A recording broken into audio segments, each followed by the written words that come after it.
the situation about the coronavirus in our country and elsewhere. We're going to look at first, what are the plans in place from our government, from our civilians, to combat this coronavirus.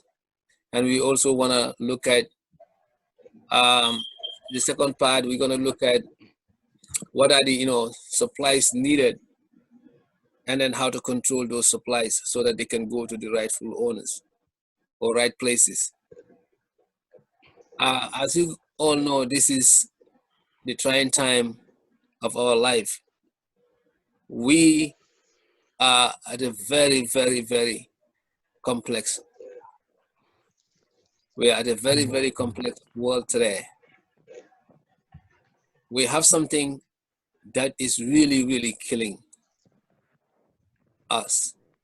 And then there seems to be no solution besides a lockdown, besides sitting at home and then not mingling, not having a normal life, which is really, really sad. I mean, I've been home for a good 3 weeks. The only time I stepped out was, the only time I stepped out where when I go to grocery store and have an emergency. And with that, you have to wear your mask. You have to, get gloves. I mean, this is something that we never ever thought of. So to adjust to this kind of life, being at the same confined place, is really, really the hardest experience in our lifetime. So, but again, we have a situation that we have to resolve. Otherwise, we cannot have our life back. So we're having this show, New Gambia platform, to communicate with our leaders, to sensitize our communities, so that we can take this seriously and make sure we send the right message. People can take precautions so we don't become victim of this deadly disease. So with that, we're going to look at these two areas whereby, what is going on, the entire picture of the corona disease, how we are going to combat it, from the government, point of view, from our citizens' point of view. And we're also going to look at how the supplies, that medical supplies can be controlled, the accountability, the transparencies, and people can also call. You can call to participate. Okay, so you can call 911. Sorry, not 911. Sorry, 911 is when you are in trouble. US, right? When you are in trouble, you are sick. That's right. Please don't call 911 if you don't have coronavirus, if you don't have the symptoms. That was the slip of a tongue. I mean, yeah, but if you feel, definitely call 911 if you feel a little bit headache, or you are coughing, or you're having a deep breath, or you're not breathing normally. Probably you can get a test. But if you call 911 while nothing happened to you, definitely nobody's gonna even bother, because they have so many patients in New York here. And then you can call 917-974-1095, 917-974-1095. That is my WhatsApp number. You can call that to actually contribute to the show. Yeah. So with that, I will go ahead and introduce the panelists I have here today. On the screen, on the far left, I believe, right? I'm on the far left, right. On my right, you have Walker Baldeh. Walker, can you just wave so people can see you? Can he does? Ebrima Baldeh. I take that back. Ebrima Baldeh, yes. It's not a Walker. Yeah, Ebrima Baldeh used to work for GRTS, and he's also into media and things like that. So next door, down below, Ebrima Baldeh, I have Sam Ceesay. Also, Sam is, Yep. you know, works in the health area, and he lives in Indiana, United States. I also have Alice. Alice work with the global, you know, Gambia. That's the company. That's the Yeah, company. company, and he's in Germany. Alice is also very great, you know, individual. So all these great individuals gonna contribute today to help us, you know, sensitize our people. So I'm gonna go ahead and then give them the floor. Um, as you see, the agenda of the meeting is all about coronavirus. What is to do? As we said that the first thing that we have to do is to look at, you know, how the government can help the people close, the people whose shops are closed, people whose family need food and they are not getting any money, how they can be assisted. And the Red Cross Society is there for folks to donate, and also they can also donate through the Ministry of Health. And the second part is how Gambia government and ministry can control expenses on medical supplies. So we can intertwine them and make it one debate and address all of them, or you can, you know, you can go back and forth. And we are also allowed to use our local languages. Guys, feel free, because I believe most of our audience are speaks our local languages. So while you're doing that, I'm gonna go ahead and start sharing the meetings.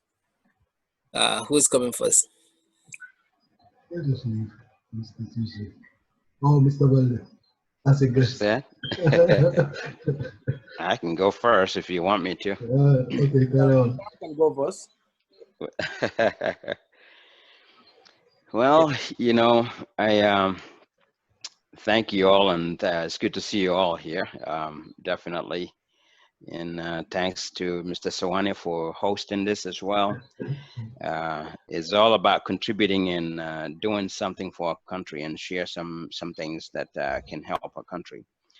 Um, what I'd like to talk about today first is you know, what kind of help our government can give to our people in Gambia.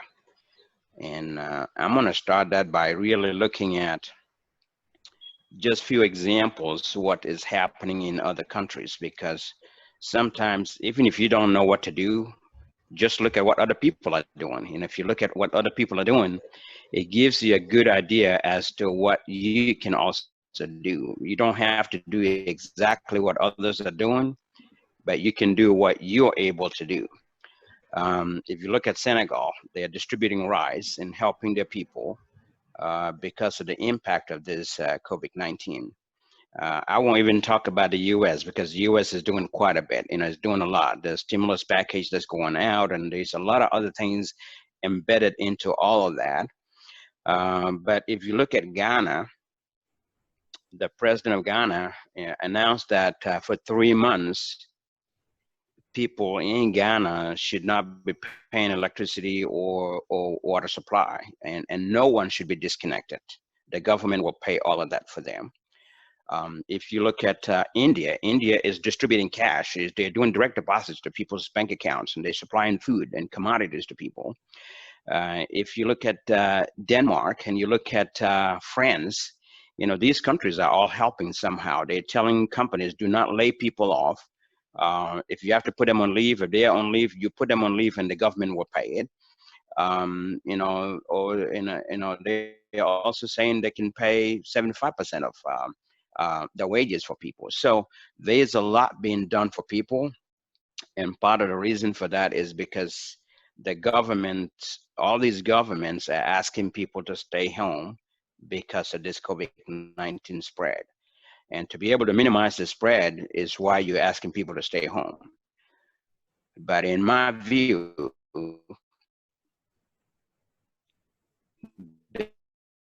before you ask people to stay home, you've got to provide them something.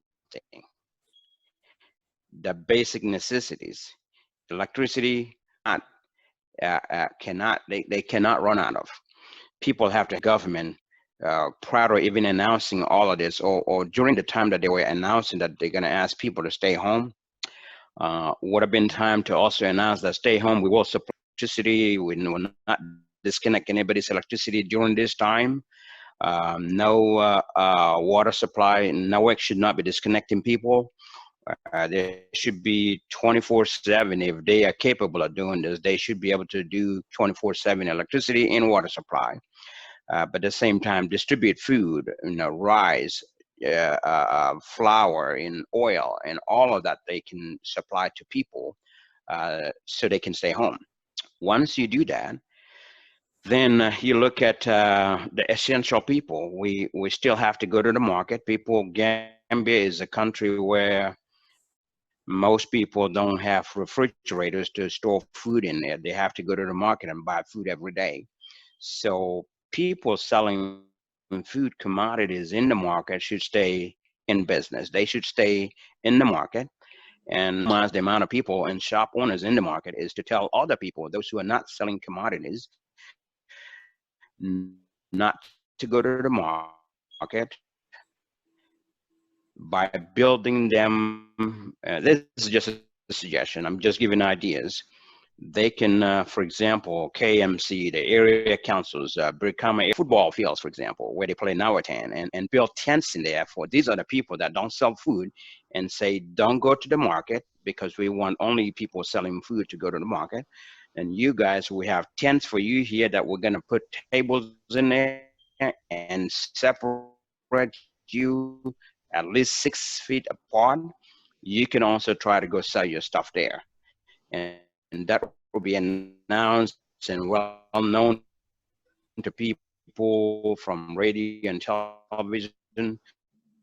So those people, because they also, in their mind, they need to be able to sell their commodities to be able to buy food for home.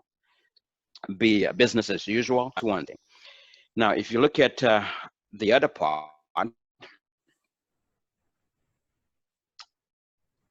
I know there was an announcement for tax to kind of like cut it in half. Well, when you do that, that's a great thing. Still trying to minimize a lot of people together. But that that puts a negative impact on the taxi drivers because they're saying, well, fuel cost is still high. If we cut our number of passengers in half and still run the same route, we're going to lose money. We can't afford to do that. So what do you do for the taxi driver? Well, I have a suggestion, a proposal, and the proposal is you start with the gas stations. The government, as part of this, is a whole part of a package that should impact everybody, should go to everyone. Talking about from the $500 million, the Gambian government can subsidize different things. I'll go to the taxi drivers, for example. If they say gas station owners starting April 1st, they pick a date, and this is all through planning because, like I always say, if you fail to plan, you plan to fail. So Exactly. plan accordingly in a long time, get strategies in place, and say gas station owners effective April 1st at 6 a.m. we want to know how much fuel is under in your underground storage tanks. There is a way to check that. Everybody can stick their tanks and see how much fuel you have. You may have 10,000 liters in one tank and another one. All right, so the government can say from that point, with the fuel in the ground, from that day, moving forward for this 45-day grace period, that fuel will be duty-free, will be tax-free for you. So therefore, we're going to ask you to sell your gas prices at all of these examples, okay? I'm giving scenarios. They can do what's possible. They can say, okay, so with that said, instead of selling fuel at $50 per liter, we want you to sell your fuel at $40 per liter because we're going to compensate you for what you're going to lose. That way, the taxi driver now gets a lower fuel to be able to cut his passengers in half and be able to take them without costing him much because he is also no longer buying fuel at $50 a liter, but $40 a liter. So it'll become a win-win situation for the gas station owners, for the taxi drivers, and for the passengers that will be limited in cars but still pay the same fare without any increase in fare. So that's the way to do that part. And then for the general public, since we're asking people to stay home after providing them food, the government can also subsidize rent, people's rent, people that pay rent. They can say for the month of March, April, and May, or maybe 2 months, April and May, or it could be March and April, just pick what they can do and say all landlords don't collect any rent from anyone because the government will take care of the rent. This is that you also have to pay. We're going to look at it and balance it out so that it will be a win-win situation. The landlords will still have their money, but you're protecting people not paying rent. You're waiving those 2 months or 3 months worth of rent for those people. So people that are sitting out there, single parents or people that go to hustle, now they don't have to pay rent. At the same time, they already have food. You distribute it from home and control the spread of virus. And there's a lot more. But I'll stop here and give chance. Okay. Thank you, Sam, for that insight. I think you definitely has nailed it. We need to actually provide in order for people to stay home.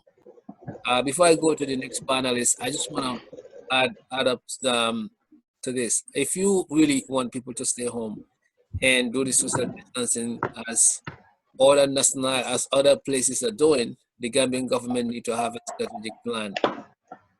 It's good to have medical, to attack medical facilities and get them into the country, but you have to understand, most average people had to go out to get their food bread and food bread. So I'm gonna ask another panelist to come in board to contribute. Alice or Ebrima? Yeah. Yeah. So, hello everybody. Hello, Alice. Yeah. Yeah. Thank you very much, Mr. Ceesay. Yeah, we contributed. We need a plan, I mean, good. Okay, a lot of countries didn't also have a plan because the coronavirus, nobody was expecting it like this. You know that also in US, they were expecting it in a very different way. So it's just like a surprise for a lot of governments. That one I can understand. But, for example, when you talk of this 500 million, normally I see it as a very good instrument, but we need a plan. The plan you said is very, very important. For example, to say, okay, from this 500, do we need everything? Or we need to help the taxi drivers, a certain percentage? Or we have to give the people we shut down somewhere something to eat and drink. These are things. Must not be luxurious, but you should keep them living because you bring the law and the order. On the other hand, it's also to save their own lives. But how can they also live in hunger? Then they'll die before the corona comes. So you don't win anything. You understand? So we need a plan. The last time I saw the interview from Mr. Sawaneh, I think he's a very good and respectful man. I give respect to such people. When he said they have a special board taking care of these 5 million, so that he doesn't even have a direct access to it. Before, I never experienced a minister doing this. You understand? Okay. Because it's very rare. Right. Instead, they'll tell you everything is going on my account, things like that. But he's a very honest man. I mean, you should be happy to have such and he's doing his best with the little facilities we have in our health sector. Making the interviews and so. without support of the other organizations. I cannot understand. We are having Red Cross, how to call it, Red Cross and all these organizations. They are there. They should also take part. It's even the right time for them to take. Why do we have Red Cross? And what can they do for the government at this, the Gambian people at this right time? You understand? But that's what I used to say always. The people who are, because I saw also a picture about the people who are having socks. Their socks being sold, and these are people they used to have their daily life from their so so it's a difficult thing. It's not an easy thing. So still, because of this plan we're talking about, there should be a plan. For example, how to help the small private companies, because they used to contribute a lot in the in our economy. They should also not be forgotten. Even the NGOs and all these things. There's the time to give everybody hand, not just to say the money is just going for instrument. For example, the health is okay, but if you don't have people coming because they die because of hunger, so your instruments will also not help you. So here we need also a plan. How much should be invested in that? How much should be done in that? I've seen this DNF in Gambia also. I don't know. They call it DNF with ESA. They are doing also a lot. Helping people, distributing food and things like that. When many people do that too, I think it will not be serious. You understand? I know that Obama is not easy because Gambia, he used to say we don't have money. On the other hand, it's our fault. We've been talking about anti-corruption board since day one, but nobody wanted to understand what that is. Nobody talk about it even. They always jump away from this topic. Why? We used to ask ourselves why. They have to take it serious because by now we would have got a lot of money, but it's being wasted because of corruption. And that is going to save our problem today. That's why I believe this corona is there to teach all government their mistakes. You understand? They can learn a lot from it. Because if you don't keep money, things like this, emergency days, you cannot help yourself. If you want to rely on America themselves, they are thinking how to go forward. You understand? So as a small nation, or how to call it, you have to always prepare yourself extra money, what is being wasted or not, keep it somewhere for emergency cases. We all do that at home. Uh, we used to say you never know what's coming tomorrow. Corona is teaching everybody. Because we are living in a life like there will be no end or there will be no catastrophe. And now nobody knows where to start. There are a lot of big, developed countries. Their leaders cannot sleep. Most of them are even trying to force this disease to say that people can go to work and things like that, which I feel is very early. But they are under pressure because of their economy. You understand? But it's irresponsible to send the people to go out when you know that this thing is around the world. We have seen Italy. They say that the numbers are going down. So people rust outside. So you see the numbers again. So it's not something these leaders should rust. It's painful, but I think when we talk of prevention, we have to take care. Prevention is better than If cure. not, we'll have, always, And for Gambia, I would say we can always thank God, and it's very good that the government also start with this scheme very early, because many of these big nations didn't do that. That's why they have the most fatalities, because there is also no plan. We're talking of plan still. They didn't have any plan.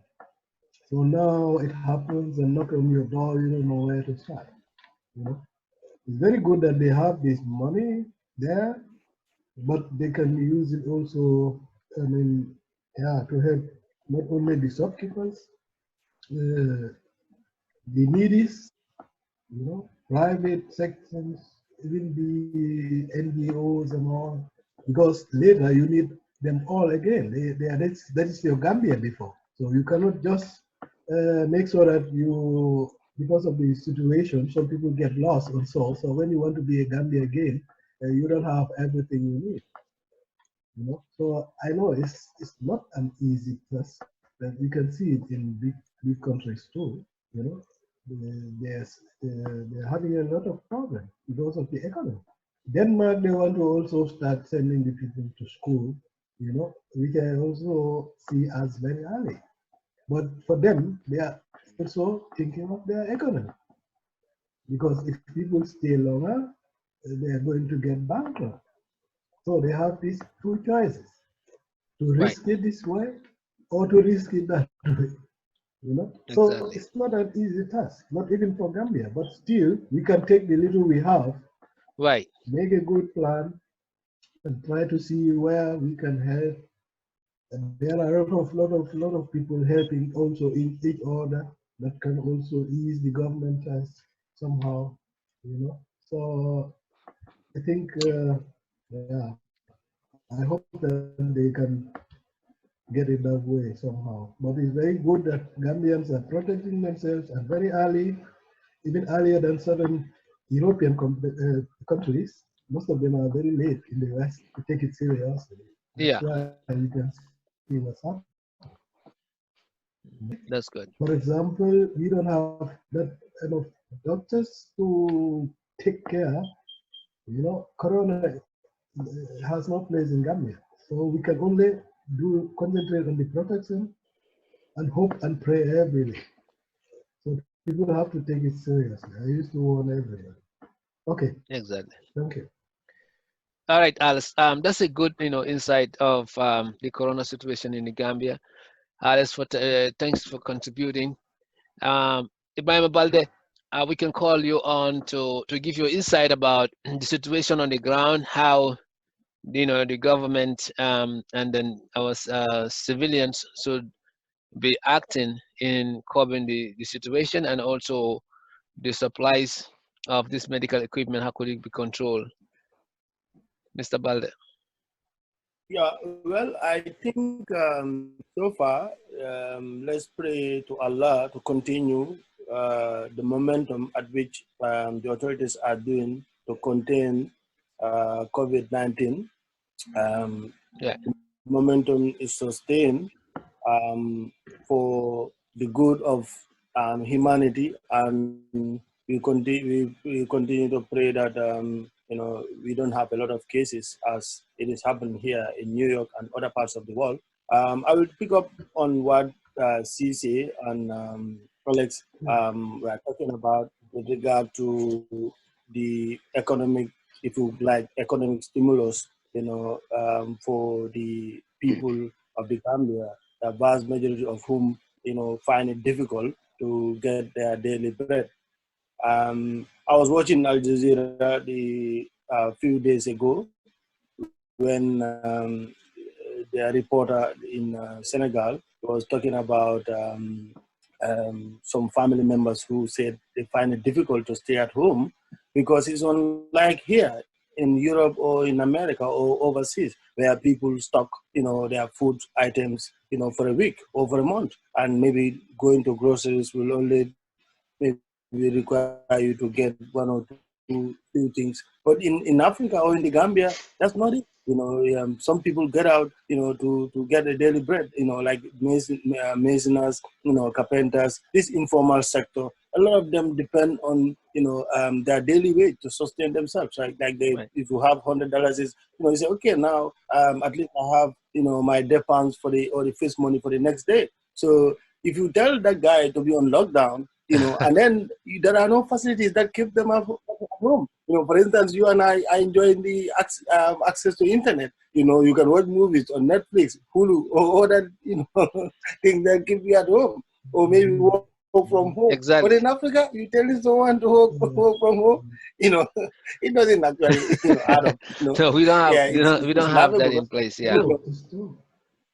Yeah, we don't have that in place. So for me, the food aid being distributed as of now within the Greater Banjul area, I have some brief on it. I really have to be honest. Not because I'm a rural child, but I think the food actually the people in rural Gambia deserve it most, than even those in the urban areas.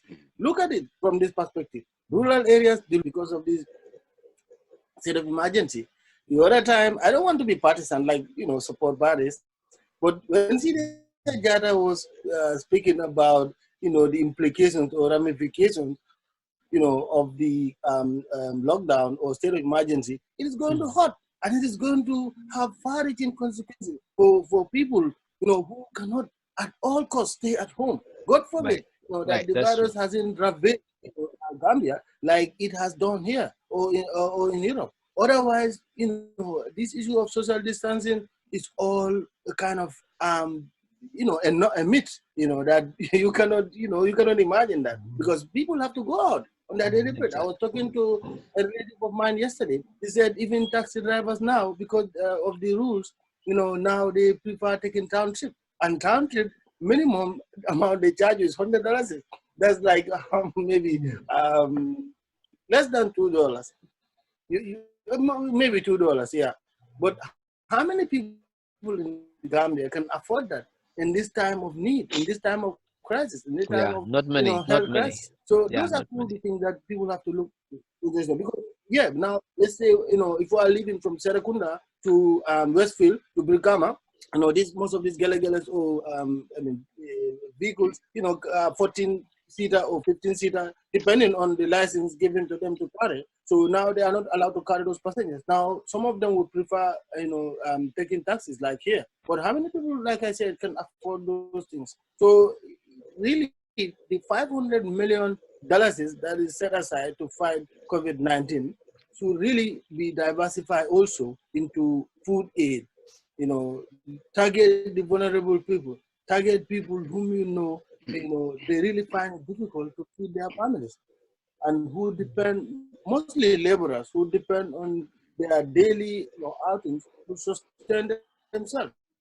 So for me, for now, these are some of the issues that I wanted to bring on the table. And as the discussions broaden, we will look into other issues. All right. Thank you so Very much, good. Mr. Balde, for that insight. So, like we were discussing, we want to hit the nail on the head. We want to look at some of the things that we need to do as a government, and then as the citizens to make sure that our people are covered. First, the case there are COVID cases in the Gambia. We probably might not know because of the fact that the testings are not facilities are not there, or we are not getting tested. Temperature test alone, it doesn't actually determines whether there is COVID cases or not. So the testing up aspect of it, I know, is not easy, is expensive, and then you have to be qualified. You have to show the symptoms, but we have to really, really look into the fact that once there is a case, then there will be multiple cases because the disease is very transmittive. It transmit faster than you can even think of. So that being the case, um, the money allocated for funding for COVID-19, the 500 million from the government's coffer, which is the taxpayers' money, that money, according to sources, is allocated to take care of things like ventilators, to take care of masks, other gloves, and other medical apparatus. Not only that, to also take care of allowances for people who are at the line of respond, the first respondents, um, and so forth. As Samate has explained, that some of you has quoted, those are the logistics there. And I understand also World Bank is in collaboration with the government to buy some more stuff from China to bring it to the Gambia. So all these are logistics that, you know, are out there. But is that enough? Now, when you ask Samantha's office, he probably would tell you that that money, the 500 million, is allocated for medical needs. Now, for the fact that, you know, our people are staying home and they need, our businesses are closed and they need. Can you hear me? No, yeah, good. Now we can hear you.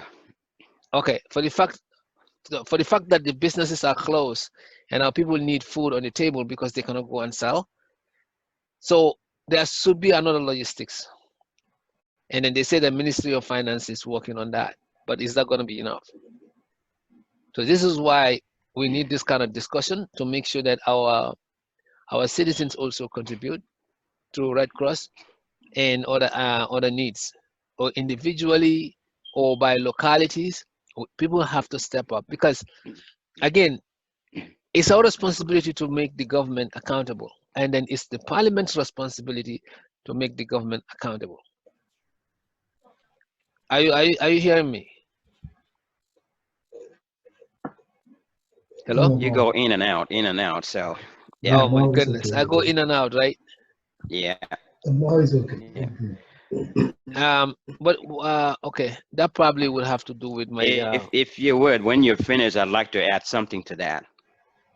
okay. So what we're trying to just say is that let's look at how we can resolve this. How can we control this situation in our country?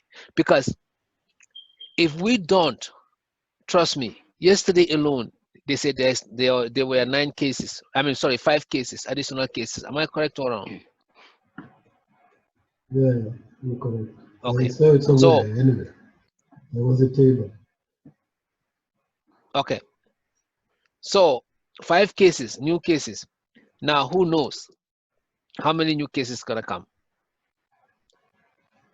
People are not really Mhm. applying precautions. You follow what I mean? Mm, Hmm. You guys are hearing me now? yeah. Okay. So what I'm saying, Yeah. in other words, what we're saying is that Yeah. please, let's sensitize our people. Let's hold our government accountable. Let's make sure that we donate, because if we donate, we are assisting our own. We are saving our own lives indirectly. So, Mr. Sam, you can go ahead. Mm. Okay. What I wanted to add to that is, you know, just like you said, about the $500 million. I think when this first came out, that Gambia is going to get $500 million for the impact of COVID-19. This is the responsibility of the Minister of Finance to take that $500 million to the National Assembly and say, here is the budget, and here is the allocation of how this money is going to be spent. This is how much we're going to give to the Ministry of Health to go get what they need to be able to do their part. This is what we're going to do, this is what we're going to allocate for small businesses. Here is how much we're going to allocate for people's feeding people, basically, all the commodities, food commodities they need. Here's how much we're going to need or spend on subsidizing other things that can help all us to help people.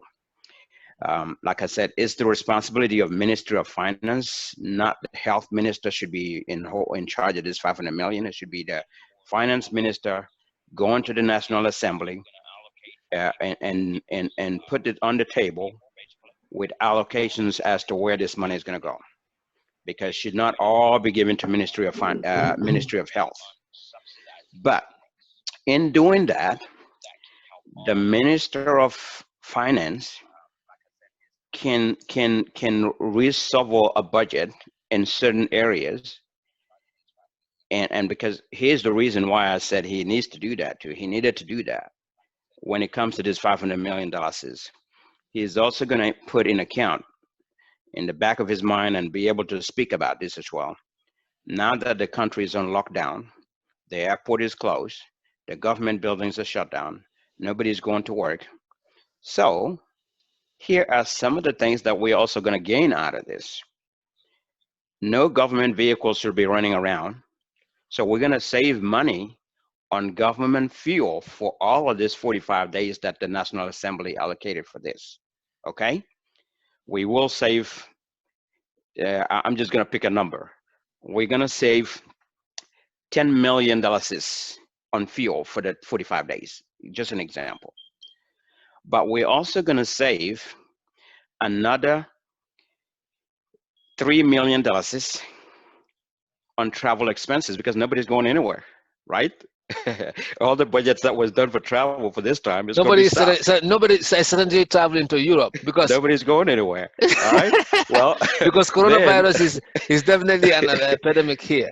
Good. And then you can also say we're also going to save another $3 million on per diem. Right. Right. If people are not traveling, there will not be any airport. There will not be any airline ticket purchases. And therefore, there should not be any per diem given to anybody. So if we're going to save all of that money, now take all of that money in the mix and say, now we have $550 million that we're going to allocate it this way. And like I said, come up with the allocation, let the National Assembly look at it. National Assembly can say, well, what about single parents? What are you going to do for them? I don't see anything here for single parents. Or I don't see anything here for people that sell in the Lumos. Or I don't see anything in here for people that are selling other commodities that are not food related. Exactly. So what are you going to do with all this? So National Assembly can say, we need that in the plan. We need all of that in the plan. So the finance minister will have to go back and redo the budget and come back and present it. The National Assembly say, there you go. This is the budget. This is what we're going to approve. They vote for it, approve it, and then boom, the money goes. Then everybody gets what they need to have. That way it'll be easy to ask people to stay home because they will have everything they need and be able to control and of course decrease the expenses of the government. And I think it will work that way if it was presented that way. Right. So question to you, thank you so much for that insight. Now, Mr. Sam. Yeah. Now let's look at this. You're telling people to stay home, right? Yep. We see what Rwanda president did. Mm-hmm. He gave like food to each and every household. Yep. Okay, some countries like United States, they're giving stimulus package. Mm-hmm. At least people are knowing that they're gonna get paid, they're gonna get fed. Yep. Okay, now other countries are, doing other logistics. Yeah. Yes, we know that this is a deadly disease. We know that we need to do social distancing before we are able to control the disease because there's no vaccine for it. Yep. But people cannot go without eating. Yep. So why not? I understand the medical apparatus part of it. We need the equipment. We need to all the support. Yep. Why not, for the short term, if the $50 million is not a lot of money, which is about $20 million, probably that is not a lot to actually take care of any logistics in terms of medical itself.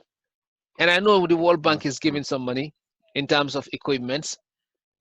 So, but why not dip into more, loans or whatever you have to do to make sure that we cope this situation so that we don't pay the price in the long run? Because if our people are not getting tested and we are not curbing the disease, guess what? We're gonna have more and more cases. Does that make sense? Yep. Can you hear me? Breaking, but I'll jump in here. Okay, go ahead. Okay.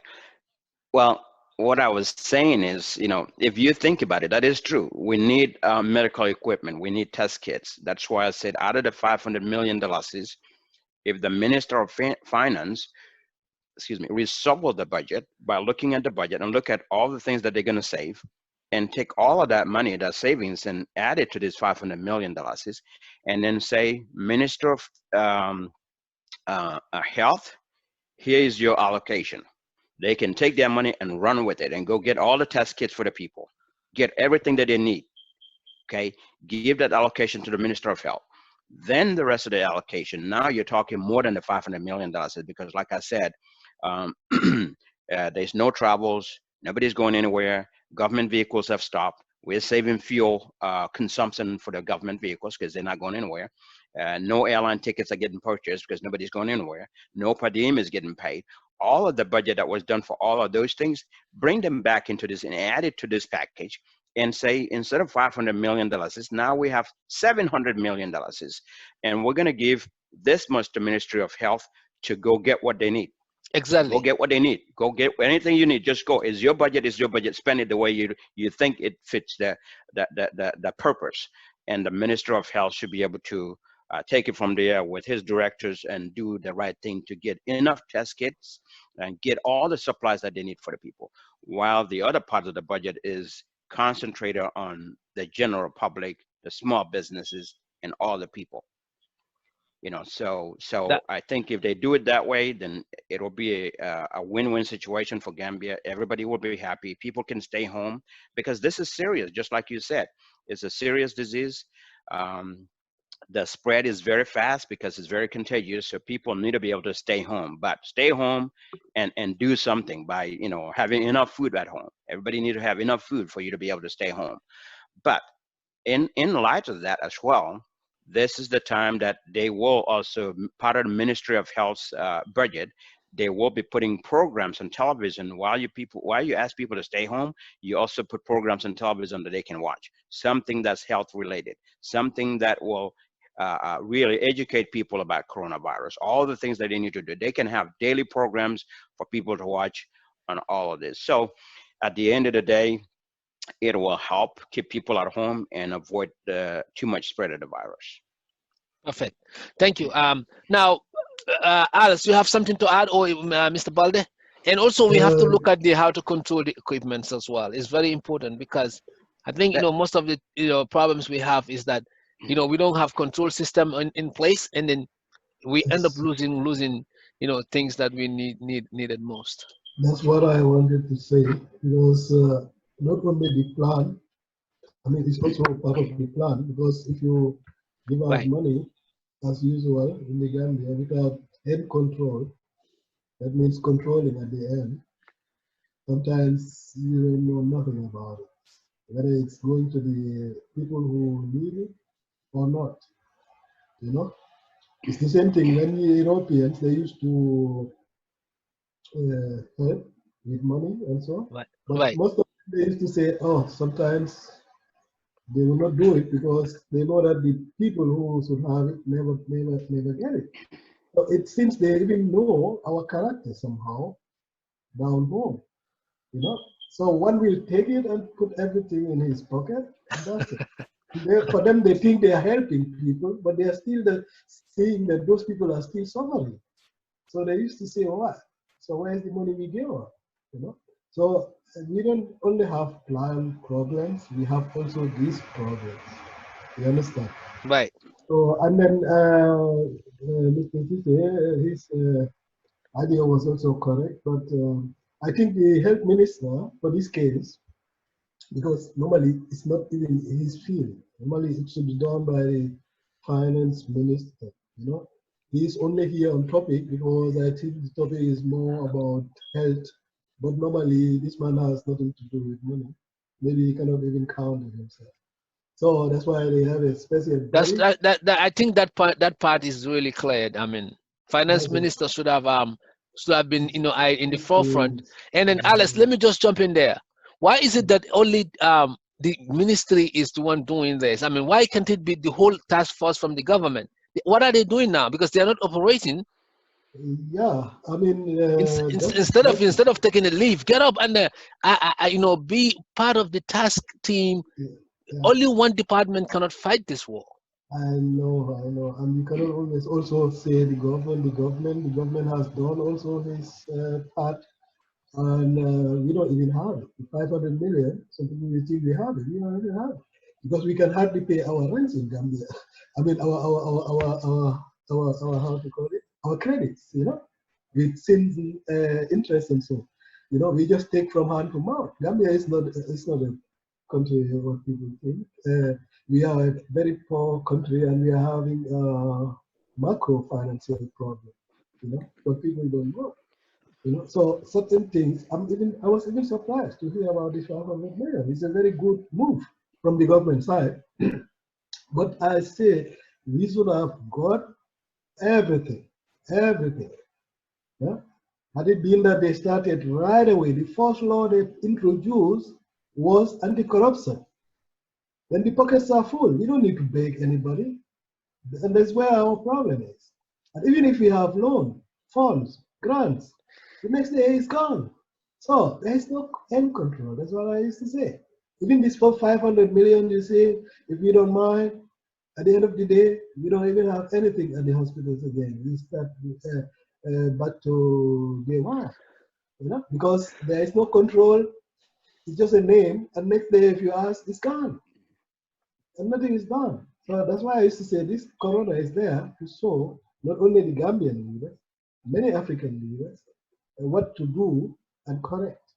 One like Paul in Rwanda, we cannot compare Rwanda and Gambia. Rwanda, they are organized, they are corruption free. That's their proudness. That's why even Europeans are running there, building their companies there because they show the world that they are corruption free. That's why we were fighting that also before, but nobody tried to understand the point. Before you have investors, because they always think about their money.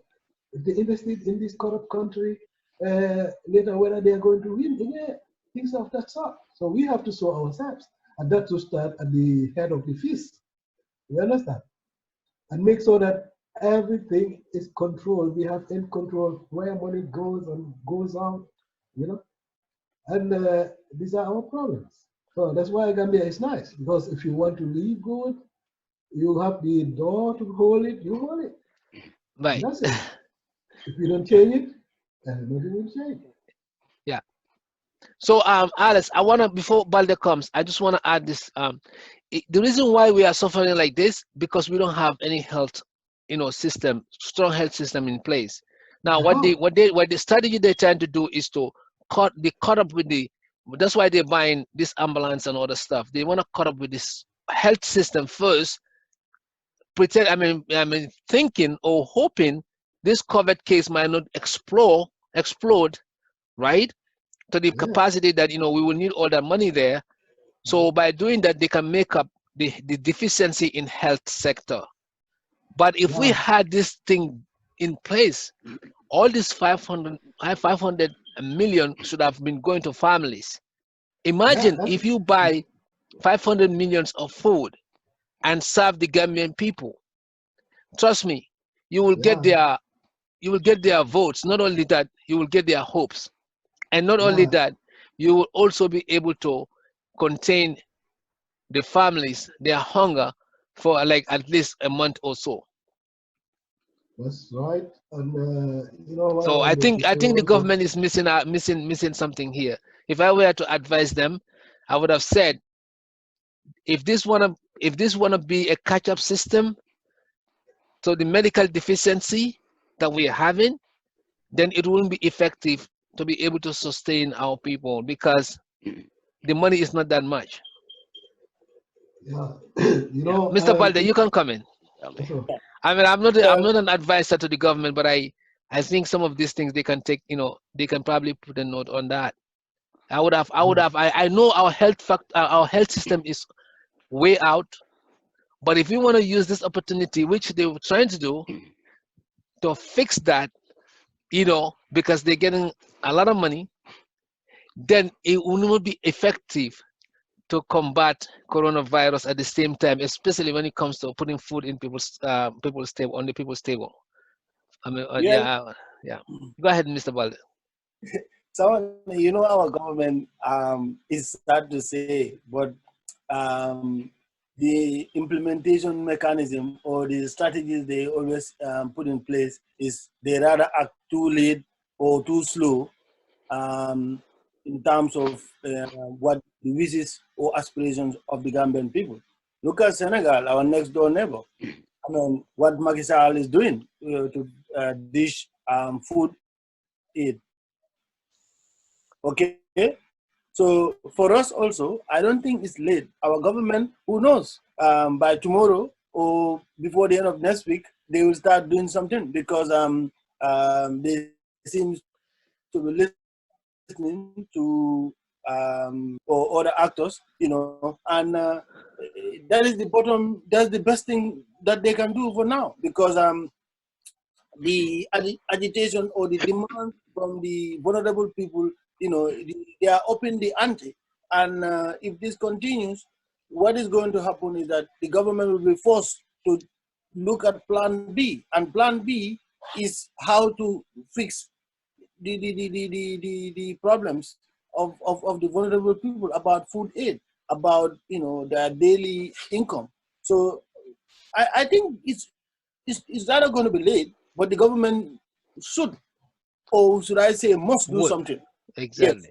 Yes, yeah, because if you are citing Rwanda as a classic example, we will spend the rest of this program talking about the good example when Rwanda emerged from the genocide. You know how they have become now a role model for not only in Africa but the whole world is now looking at Rwanda. If you talk about democracy, if you talk about sanitation, if you talk about infrastructure, you know, if you talk about even IT, women's empowerment, these are all classic examples of how, you know, Rwanda is leading the world. So look at Senegal. The government will soon do something because for us, most of the time, Senegal have to lead, especially, you know, in the 2016 revolution. You know, Senegal is now a kind of, you know, it's sad to say, but it's like we are a province of Senegal. So they are leading. Macky Sall started something. Very soon, the Gambia will also react in a very positive way and also do something similar because, you know, those are the, for me, those are the benchmark. So that has to be done. That has to be done. We can, you know, we have to. We're talking about this thing over and over. The government should know, and they know that the vulnerable people, most of them, like I said, are people in the rural areas. You know, chances of for them to make survival are now growing slimmer every day. You know, these are things that they cannot, you know, accept. Social distancing, stay at home. Stay at home. You know, this is, you know, it's good for people in Europe, like I said, or in America, to stay at home. But for people who depend on their, you know, survival outside, working for other people, you know, or doing what, you know, is normally called in the Gambia, raba raba, you know, you tell them to stay at home. No, that is Yeah. Yeah, you mentioned a very important point here. Let's not forget, while we are in this discussion, we are we as blacks and African, we are more affected about. I mean, we are more affected. We are more of a victim of this sickness. In the beginning, when I started speaking to people in the Gambia, they thought that this is a foreign disease. Oh, this is not. This doesn't touch Muslims. blacks Oh, are you have know, strong. yes, we are strong. We have a, and then they equate themselves out. But today, the statistics shows that about close to 70% of the blacks, people dying, are blacks in the America. That is very stunning. I'm telling you, that is very stunning. That means we need to do something. And American blacks and African blacks, we have no difference. We are all at a disadvantage. We don't have the kind of health care that that other people have. We don't have the kind of sensitivity like what we're doing here to sensitize our people how to know how to make sure that they understand this is very serious. This is a very serious thing. I have people in the healthcare, who spoke to me about this and told me that people are dying, they cannot be helped. This is real. So, And I've even had others in our community saying that this is a made up story. It's a 5G. It's this I thing heard of it too. is a pollution. Listen, let's discuss Nobody that knows. later. Let's discuss where the origin of the disease is. What we need now is how our people can be prevented. How can we, since we are a vulnerable, group, the blacks are really more vulnerable because of the conditions that I just stated. We don't have the health facility. We are a disadvantaged group. So with all that in place, and we have a lot of underlying sicknesses that we don't even know. We don't go to testing. A lot of black, especially men, we don't go testing. We can have an underlying issue, high blood pressure, diabetes, cancer. We don't even know. And I had this particular disease kind of look into that. It attacks people more that are at an age of 60 and above with underlying health issue. It's not to say that young people don't have it. Of course, there are some young people who died of it and also having some underlying issue. Generally, nobody is immune to it. So we have to know that. And we have to apply precaution. Last show, we did mention the precautions to apply. That's to wash your hand. We can state that more. The soap that you use to wash your hand will kill any bacteria, including coronavirus. And some can attest to that because is in this field. And also, not only that, we have to socially distance. I mean, take this one or 2 months off from your friends. Nobody comes to your house. When they want to come, tell them, listen, I love you so much. Let's do a video chat. Send them thank you notes. Call them on the phone. Let's All try possible. to respect what has been said about this disease. We are not an expert. Let's follow the direction. Let's social distance. Let's make sure that we use hand sanitizers. Let's wear a mask. Mask is said to be something that at least when you have it, it prevents you from transmitting the disease. At least you will not be able to infect somebody else. And who knows, mask can also even prevent you from having it. So if everybody wear mask in this planet, I guarantee you, coronavirus will get stuck. Coronavirus will get stuck if we keep the social distance, we wear masks, we wash our hands, we wear gloves. It will come to a time it will be tired. And guess what? By the time the vaccine or something else might be here. So with that, Mr. Sam, I just want to point that out quickly. Sure. Well, I want to get to the next part of this conversation here, Okay. but just to say what all of you said really makes sense. We have a lot to do in Gambia, and Gambia government has a lot to do as well. But when it comes to supplies, I want to talk that part, so that I'm not taking too much time here. When it comes to supplies and maintaining medical supplies, it is very important that they know how to manage inventory. And the way I'm thinking is the whole medical team. Well, I don't want to associate the coronavirus impact with the Gambia's hospital own deficiencies, because those deficiencies have been there for a long time, and they're going to continue to be there until it's fixed. And I want to talk a little bit about how we can fix that. You know, COVID-19, just like I said, when the Minister of Finance go and allocate that budget and redo the budget and do the allocation, Minister of Health gets his budget. He needs to go get all the supplies that he needs and what he needs to do for Gambian people. Now, past coronavirus, I think what needs to happen is they should not try to take this $500 million to supplement medical supplies with that. What they need to do is get their budget and do what they need to do. But past all of that, I think what needs to happen in our medical sector to avoid Gambia running out of medical supplies frequently and or all the times is the medical team, the health department, from the Minister of Health, they need to restructure the board of directors for the health department. Okay, And I'll tell you the reason why I say that. So they need to restructure that. And as part of that restructuring, get out the old folks that's been there for years and they've not made any change. They've not done any impact on our health department. So get them out of there, bring new people that will make a difference. But as part of that, they need to write down, the new board need to write their own, their policies and procedures of the health department for all of Gambia's hospitals. And as part of that policy, they can put in place as to anybody from the board of directors all the way to the last person in the healthcare system.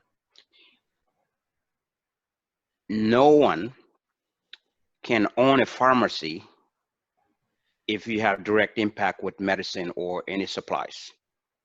So from the board of directors, you cannot be in the board of directors if you own your own pharmacy, because this is how, one, you can avoid a conflict of interest. Because right now you see in Gambia, there are people in the health department, in this health sector, that works there, but they own their own pharmacy. Right. And the rumor has it that all the medical supplies, maybe not all, but some of the medical supplies that come into Gambia ends up in these independently owned pharmacies. And that needs to stop. And the way to stop it, first, you cut them out of there, cut them out of the medical board completely. Once they do that and have a new board of directors that don't own a pharmacy, can't own a pharmacy at all because it's a new rule, then that new board of directors need to look at, look internationally, where can Gambia get a good inventory management system, but also where can we get our supplies from? They can lobby around different countries and see whether it's America, Spain, UK, or anyway, Germany, Scandinavian countries, anywhere, to see where they can get a contract with a company that can supply them medical supplies. Medical supplies that will come with their own special barcode that no pharmacy can sell that in Gambia, because anytime you see that kind of medicine in any pharmacy, you know it's from the hospital. And that person or that pharmacy owner need to be arrested if they see anything like that. Once they put these kinds of rules in place and more, then they come in contract with that company that will supply them. And chances are, in most cases, if you have companies like that, they would also say, well, we use this kind of inventory management system because when you order your supplies, we want you to do it electronically. You have to do it by computer. So in a computerized system that's compatible with our system, so we can help you track. As a result, they may say, we can even install the computerized system for you in the hospital. Okay, as part of the package. Those are all of the things that the board of directors will negotiate, because now you got rid of the old people. You have new people that can make an impact with great negotiation skills, where they can get all of that. Now, once they have that company that can supply them with all those medical supplies, that will come along with a good tracking system, controls and accountability, transparency will all be there. They will have handheld terminals where when the first medical supply shipments start to come to Gambia with that container, there should be a receiving end of it.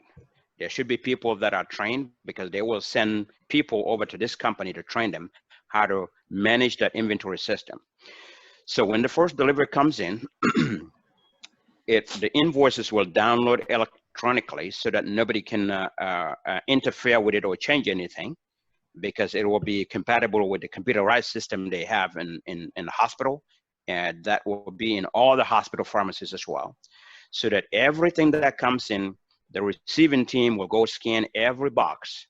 They will scan and acknowledge that, yep, we got $10 million worth of medical supplies.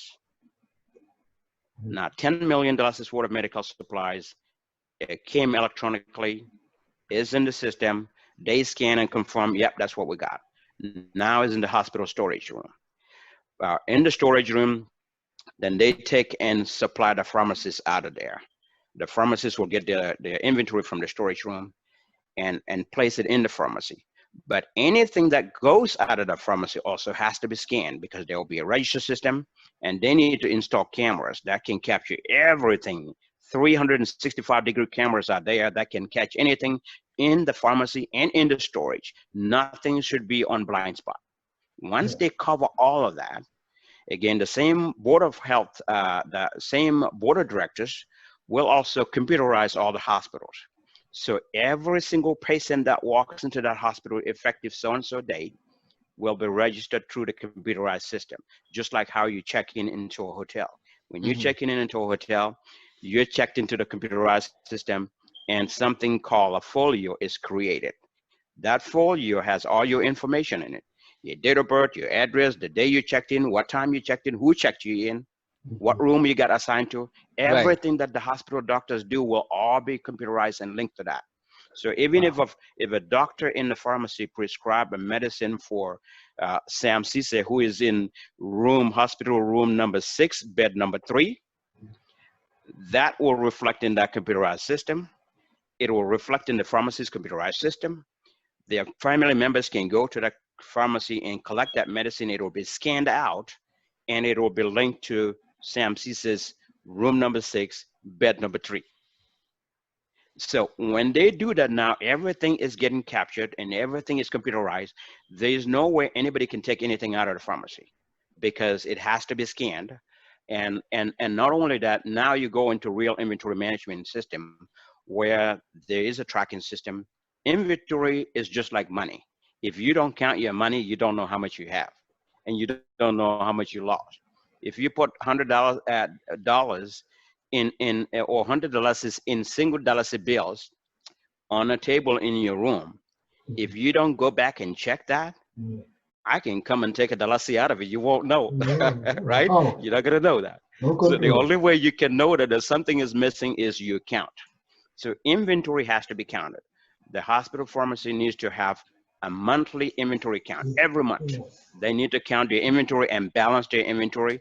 Then they should also have external auditors that will come in every quarter, at least once a quarter. Well, when they first start, they can do a monthly basis just to be able to eradicate that corruption and eradicate that that embezzlement and conflict of interest. They can bring external auditors that will count that inventory every month. Since everything is going to be scanned, first time after the first month, they come and check, knowing that $10 million worth of inventory came in. And out of that $10 million worth of inventory, $1 million worth of inventory was scanned out, whether people bought it, or it was done through prescription from the doctors, or it was a transfer from Banjul Hospital to Bansang Hospital. Either way, it will all be captured electronically. So when external auditors come in, the day they come in, they count the warehouse, they come in and count everything in the warehouse, in the pharmacy as well, run a daily report. That report tells them, since you opened today, here's how much you sold. They add that to their account and balance. They should have $9 million worth of inventory because 10 million came in, 1 million was sold. Today's count shows you have 9 million, you're good. If you have 8 million, then you know today that you're short 1 million. That 1 million, this is when you start the investigation. Security team should be out there. We should have loss prevention that should be watching cameras, that should be watching things and be able to question things. They should be able to go back and track and see how anything got out and be able to find that, investigate, find it, arrest people, put them in jail. When you do that, you stop all this nonsense in the Gambia. You will stop all of this mismanagement. Then the hospital will maintain their inventory and they will never be short. Because when inventory is low also, there is an automatic replenishment where they get these from, their computerized system will be able to generate a suggested order where they can look at and say, yep, this is good, this is what we need, and order it, and it comes. So Gambia should never run out of medicine or any supplies. This is how they need to manage it moving forward. They cannot do that with this $500 million for coronavirus impact and try to supplement. Even if they do that, they don't have a good system in place, all of that will go away. After 2-3 months, you will be missing a lot of stuff. Very good, very good. Very good insight, Mr. Sam Ceesay. So I hope our folks are taking notes on that. So such strategies will actually help controlled our supplies and maintain the hospitals with the kind of supplies that we need. So we are coming almost coming to like an end of this program. We are about an hour. Is an hour talk show. So I will just go ahead and then let us like go over if there's any missing part that we missed during this discussion. We've talked about so far about our responsibilities towards this disease, how to curb it and how to control it. We also spoke about donations. Every citizen, everyone, whoever can donate. We have Red Cross. We have contact with Red Cross Society. They will be able to they will able to distribute foods to the needy people at this point, because again, there is not much support out there. The 500 million is allocated. We don't know exactly where it's going to be spent, but I know they tend to get some ventilators from China and also some masks and some gloves and stuff like that. Now the finance department is also working on logistics, I believe, trying to see how to help people. But we don't know about that, because I don't think they have any press conference or anything out there. And the individuals should definitely help. I know everyone is helping their family members, but we should assist because people are staying home. Like the parliament discussed last time, they need to sell. They need to sell or do work to sustain their living. So these are things that we urging all our citizens to come together and assist. Groups can, associations can assist. I know Atlanta Ajera is communicating with Red Cross, and also there is another Norwegian company also helping out. In New York here, I'm pretty sure there are logistics in place also to help. So we are urging everyone and anyone to assist. You know, people who are definitely in need and they're not prepared for this. And also we also discussed about prevention method. We talked about not touching your face, wash your hands as much as possible, stay away from your face, because the disease, when you touch something, a surface, you touch your face, it can go into your eye, your nose, or your mouth, and it will stay there for a few days on your nursery area, the cold spot on your nursery area, and it goes to your throat. And after a while, like a few days, it will goes into your lungs, and that's how you get the attack. So keep it drinking hot water, hot tea. Keep if you can steam yourself, even just with fresh water, or you can cut some um lime skin or oranges and put in there, or some onions. Best Just try to medicine. get yourself heated up around this area. It's also important for few minutes. um let's do practice the social distancing. You cannot stress that much, because people close tied together really help spread the virus. Let's I know our masjids right now, people are not going to the mosque as they used to, and then the Christians are not going to the churches as they used to. All these are hard. I can understand. We are Of religious course. people. We want to be together, but with this kind of situation that we've never seen in our lives, I think it is really, really important to observe all this precaution. We don't know when this is gonna end, realistically. But together, if we all wear our mask, we wash our hands, we stay home, we enlighten one another that this is a very serious, serious, serious disease that we have never seen.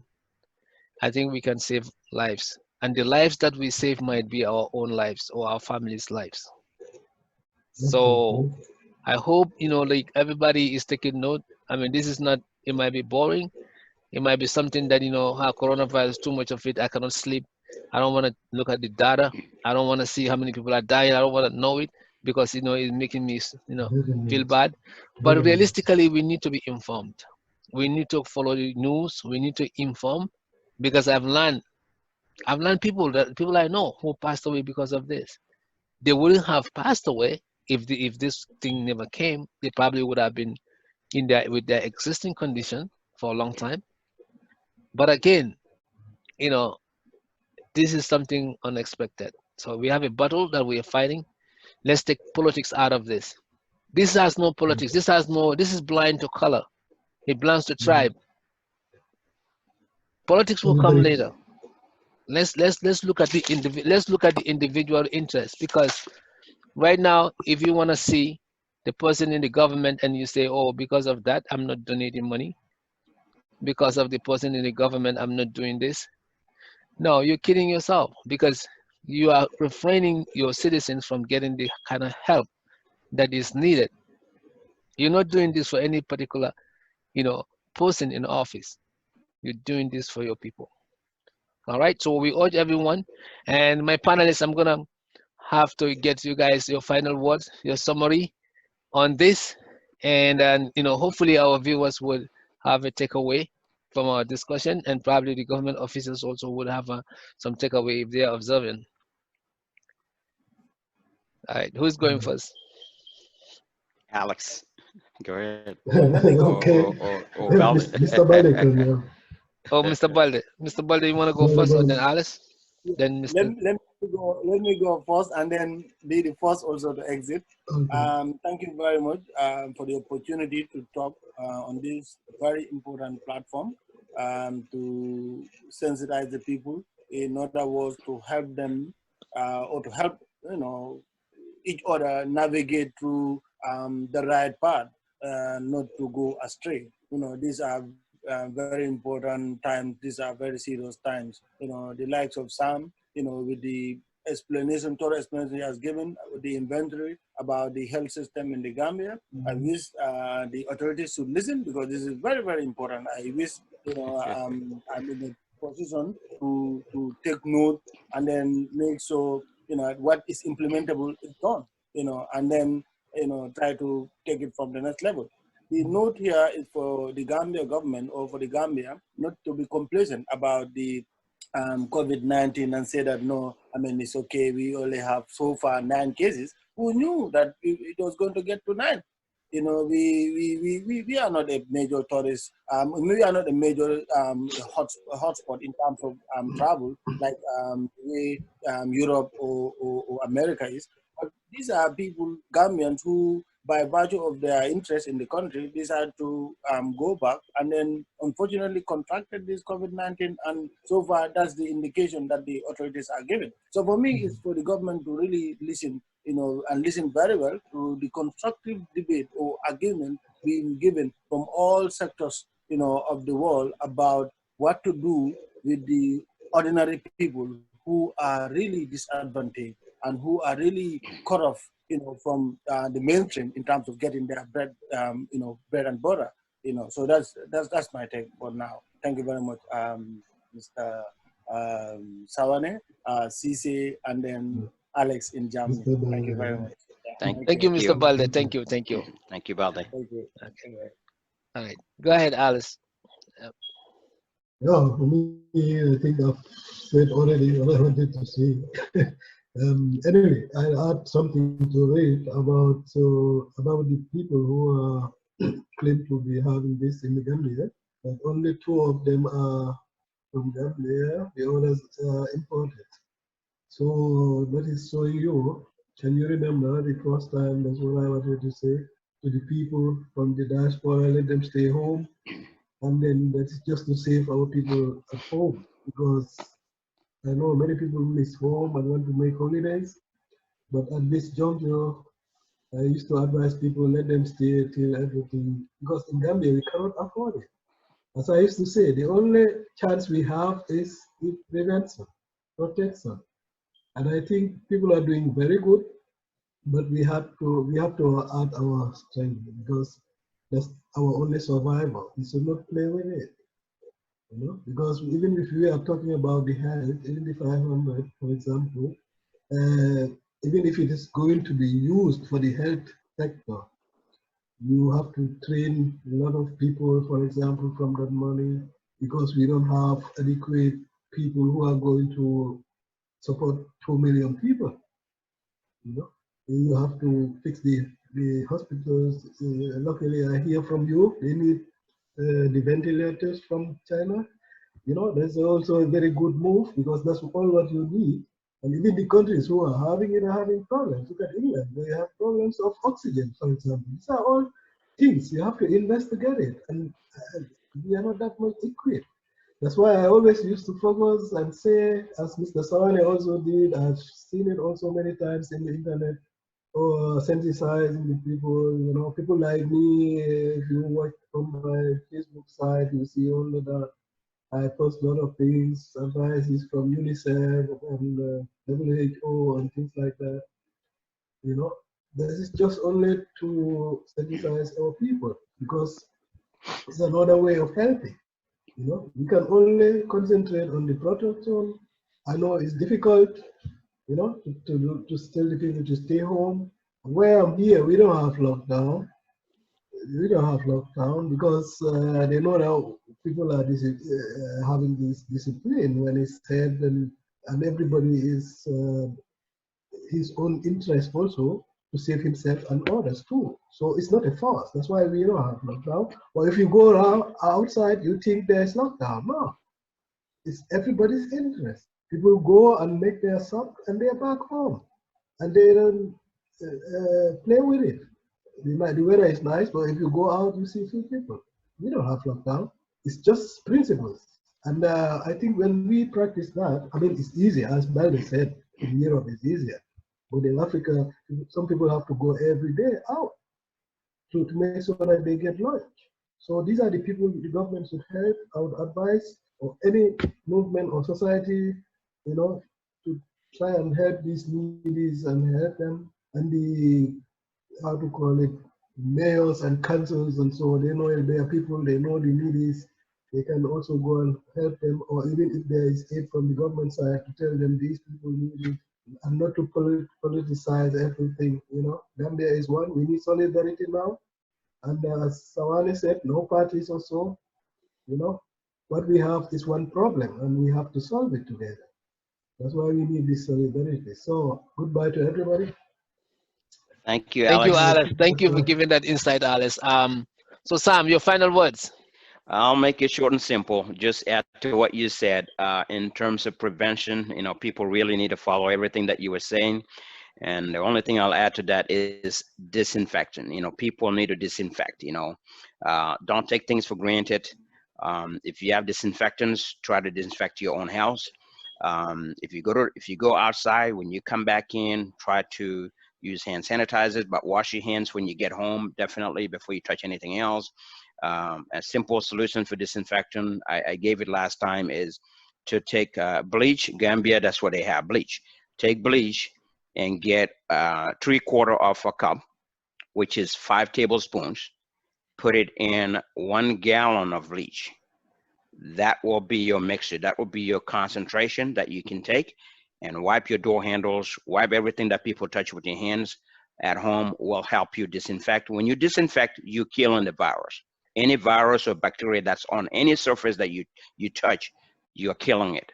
So that will keep you and your family safe. So that's all I wanted to add to that. Let's disinfect everything. Any place that was closed because of this, before they open, where there's a mosque or a church or anything, all need to be disinfected. That's it. Thank you. And I thank you all. All right. Thank you. Again, our viewers, this is makes us come to the end of the program, New Gambia platform. I have these great guys here. They are Gambian citizens abroad. Sam Ceesay from Indiana. You have Alice from Germany. And of course, Ebrima Baldeh left, but he's also here in the US. So these people come here and we have to commend them to come and sensitize with us, you know, as Gambians, to give back. This is a way to give back. That's what we're doing. We want people to contribute as well. I put the phone numbers there next so for people to send their, you know, like their thoughts, and we can also and ask us questions so we can discuss, because nobody knows it all. We are all learners. And then I was even impressed the other day that the president's office had to, you know, contribute towards our meeting. I know they have busy schedules. I try to reach out to them. Hopefully next time they will come and then probably join us in other stakeholders. Again, we are here, we are in this together, and we are other national issues, environmental, that we have to discuss. But right now, since we have this, devastating problems in the world, that's why we keep coming up with coronavirus topic. That we didn't have much time to concentrate on our environment. But I know Mr. Alas and Sam and many others are really interested to venture the environment and anti-corruption, which is killing our people. I thank you all. Yeah. So we're gonna catch up in the next 2 weeks. Yeah, definitely, we're gonna catch up in the next 2 weeks with any developing story. But let's pray for our country and let's pray for the entire human race. Yeah, we do everything. Thank you. Thank you. Okay, Mr. Yeah. Bye bye. Bye now. Yeah.